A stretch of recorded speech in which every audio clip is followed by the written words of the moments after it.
विद्यार्थी मित्रांनो, आज आपण विज्ञान या विषयाचा पाठ घेणार आहोत। तर आजचा आपला घटक आहे ध्वनी।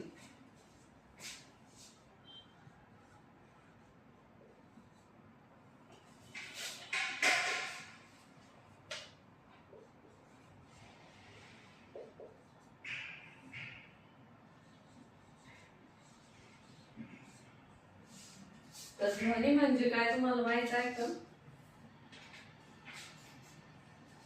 ध्वनी म्हणजे काय, तर ज्यावेळी एखादी वस्तू कंपित होते तेव्हा निर्माण होणाऱ्या कंपनामुळे कानांना ऐकू येणारी ऊर्जा म्हणजे ध्वनी। तर एखादी वस्तू कंपन होतीये म्हणजे व्हायब्रेट होतीये, तर ती व्हायब्रेट होऊन कंपन होऊन जी ऊर्जा तयार होती म्हणजे ती ऊर्जा आपल्या कानापर्यंत पोहोचते आणि त्या ऊर्जेमुळे आपल्याला ऐकू येतं, तर त्याला म्हणायचं ध्वनी।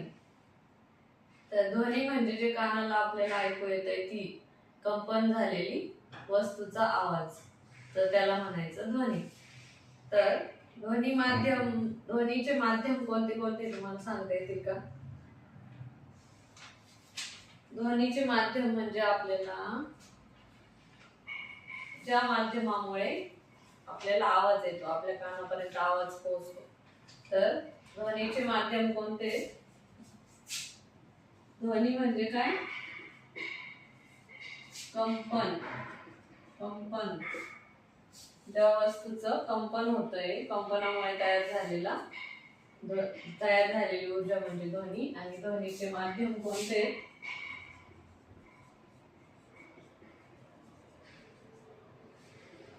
तर ध्वनीचे माध्यम कोणते? कोणत्या माध्यमातून ध्वनी तयार होतो?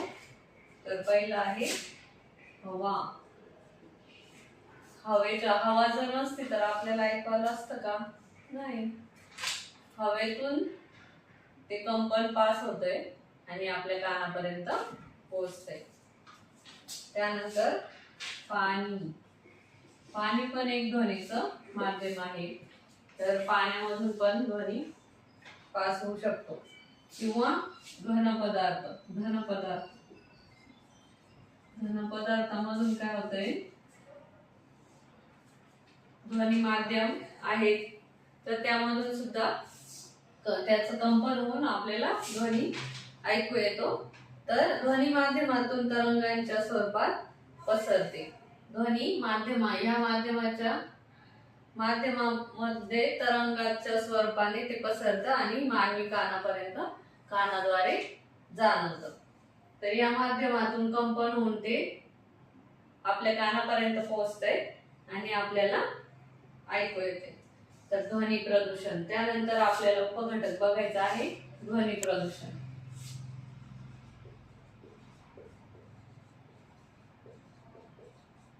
तर ध्वनी प्रदूषण म्हणजे काय सांगता येईल का कुणाला?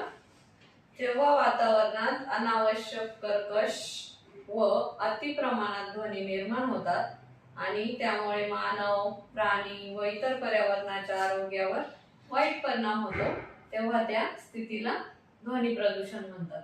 जेव्हा वातावरणामध्ये अनावश्यक म्हणजे आपल्या कानाला खूप त्रास होतोय असा एवढा मोठा आवाज झाला, तर त्याला काय म्हणायचंय? ध्वनी प्रदूषण। आपल्याला ऐकण्यासाठी तो इतका म्हणजे त्रासदायक आवाज आहे, तर त्याला म्हणायचं ध्वनी प्रदूषण। त्यानंतर ध्वनी प्रदूषणाची कारण काय? मग कशामुळे ध्वनी प्रदूषण होतं?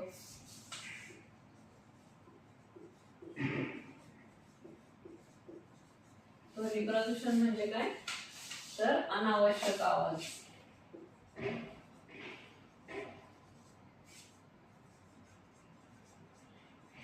त्रासदायक आवाज।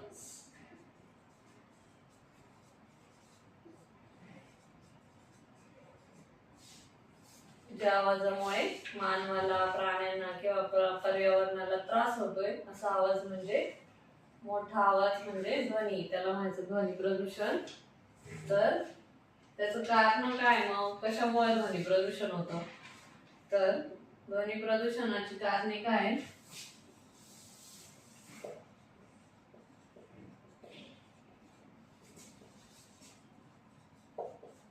कशामुळे ध्वनी प्रदूषण तयार होतं? तर वाहनांचे हॉर्न, अनावश्यक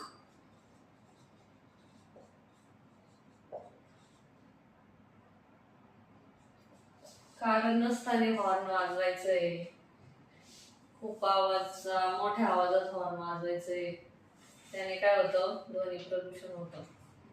आवश्यक त्या ठिकाणीच हॉर्न द्यायचंय आपण. तर नंतर कारखाने व यंत्रसामग्री. कारखान्यांमध्ये काय असतं, मोठे मोठे मशिनरीज असतात.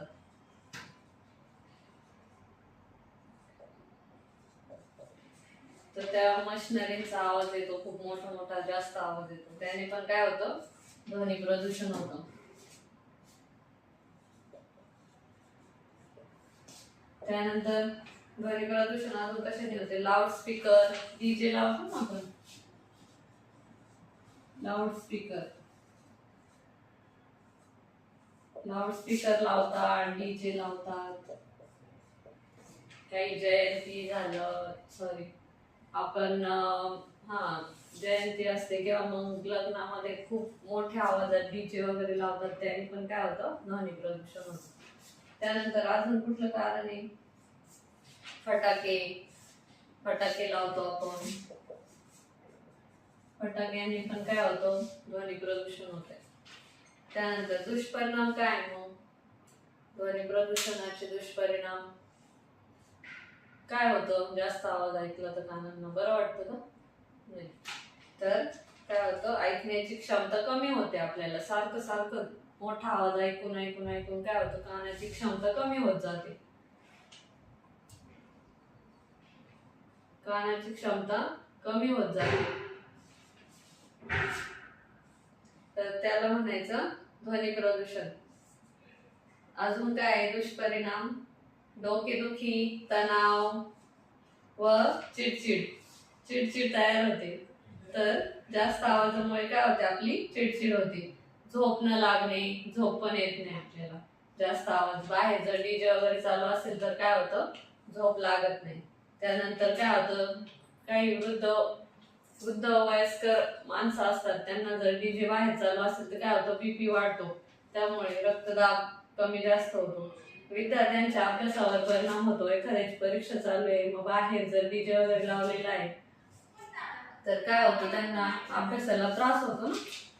याला म्हणायचं ध्वनी प्रदूषणाचे दुष्परिणाम. तर ध्वनी प्रदूषण टाळण्याचे उपाय काय, मग आपण काय केलं पाहिजे ध्वनी प्रदूषण कमी करण्यासाठी. ध्वनी प्रदूषण टाळण्याचे उपाय,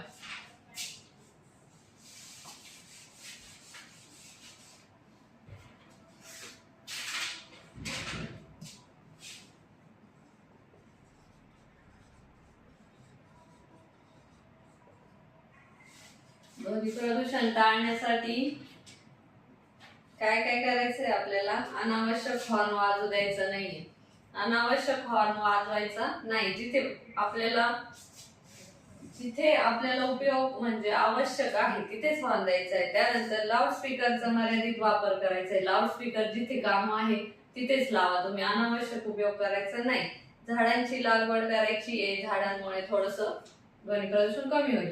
शांतता क्षेत्रांचे नियम पाळायचे, शांतता क्षेत्रामध्ये जे नियम पाळले जातात ते आपण पाळायचे. त्यानंतर जनजागृती करायची आहे ध्वनी प्रदूषण कमी करण्यासाठी, ठीक आहे. त्यानंतर अति प्रमाणात होणारा त्रासदायक ध्वनी म्हणजे काय, ध्वनी प्रदूषण ते तर बघितलंच आपण, ठीक आहे. तर ध्वनी प्रदूषण म्हणजे काय कळालं का, ध्वनी प्रदूषण टाळण्यासाठी काय काय उपाय करायचे, समजलं का सर्वांना, ठीक.